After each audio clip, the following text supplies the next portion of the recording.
police force. And the long-term effects of that, I think, are still being felt in the Jamaican society today. I think the idea came from the parliamentary debate which took place when the PNP government was in power. I think it was 2007. There was a debate initiated by Mike Henry, who has always personally been very vocal as an advocate for reparations. And he proposed a motion in the House of Representatives, and everyone who spoke was very strongly in favor of the concept and the principle that a reparations claim should be made for the damages caused by the atrocities of the slave trade and the slavery institution. My role in spearheading the parliamentary debate rests in the essence of one, and I think it is the truth, that we have never had a political decision on reparations. It is my firm belief, and I stand ready as my independent person to take it to the International Court of Justice. But I think it would stand more support in that area if it has a political decision by an elected Parliament of Jamaica. And it would allow all the politicians hiding behind merely platform speeches and still cowering to the British government do not recognize that all we are demanding is that what you paid to the slave owners, you must pay to the slaves. I think the way you're supposed to get it is, reparation with repatriation. And when I talk about for slavery, we talk about this government now, a them response because same Labour government and them present now in our parliament. I think them are the one to adjust this thing. That means influencing the political system. That now would have to be left to the real believers in Rastafari because they've looked in politics as politricks.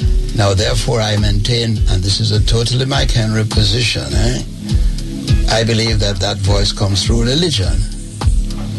I believe that once we recognize Rastafari as a religion, we recognize marijuana as a sacrament of the Rastafari faith, just like the wine that is used in the ceremonies of the Roman Catholic Church or any other form. Then you place Rastafari in the social context of Jamaica.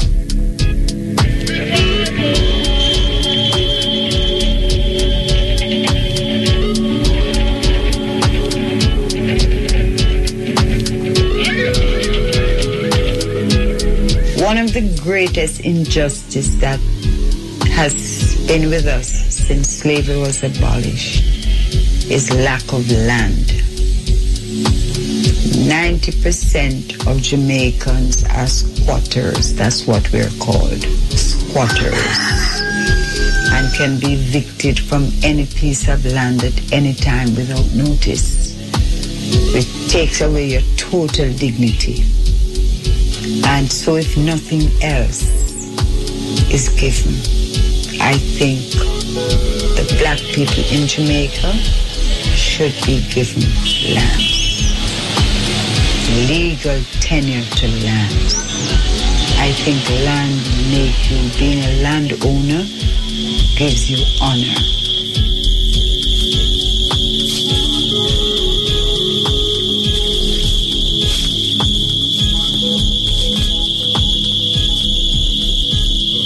Testimonies we heard tonight were specific to the Coral Gardens incident.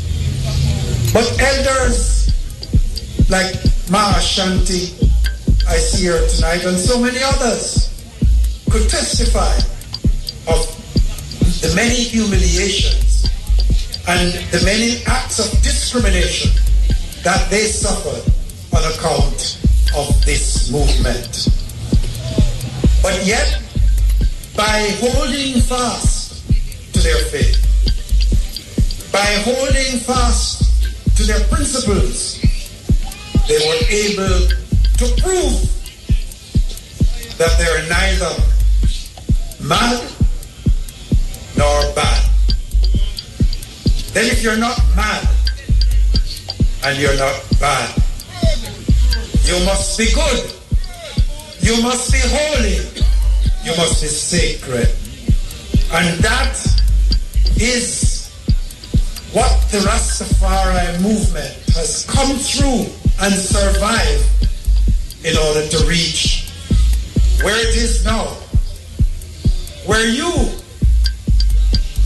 can find yourself an international movement, a movement embraced by all races and classes of people.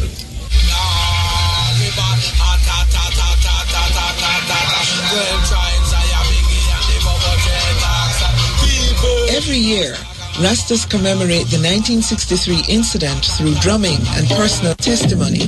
Testimonies like those you have heard here. But the annual commemoration is about more than what happened in 1963. It is also a celebration of how much Rastafari has thrived despite this history of persecution. And it is a window onto how the whole country holds the legacies of Western imperialism, racial slavery, and political nationalism. These are the historical foundations of contemporary violence in Jamaica and throughout the Americas. And this is what we must now all fight to overcome.